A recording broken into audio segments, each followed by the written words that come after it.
শাপলা চত্বরে হেফাজতের সমাবেশকে ঘিরে হত্যাযজ্ঞের মানবতাবিরোধী অপরাধ মামলায় ক্ষমতাচ্যুত প্রধানমন্ত্রী শেখ হাসিনা সহ ৪১ জনের বিরুদ্ধে অভিযোগ আমলে নিয়েছে ট্রাইব্যুনাল।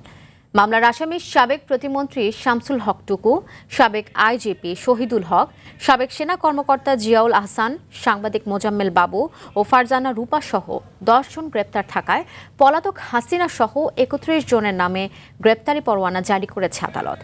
এর আগে সকালে বিচারপতি নজরুল ইসলাম চৌধুরীর নেতৃত্বাধীন আন্তর্জাতিক অপরাধ ট্রাইব্যুনাল ২-এ মামলার আনুষ্ঠানিক অভিযোগ জমা দেয় প্রসিকিউশন।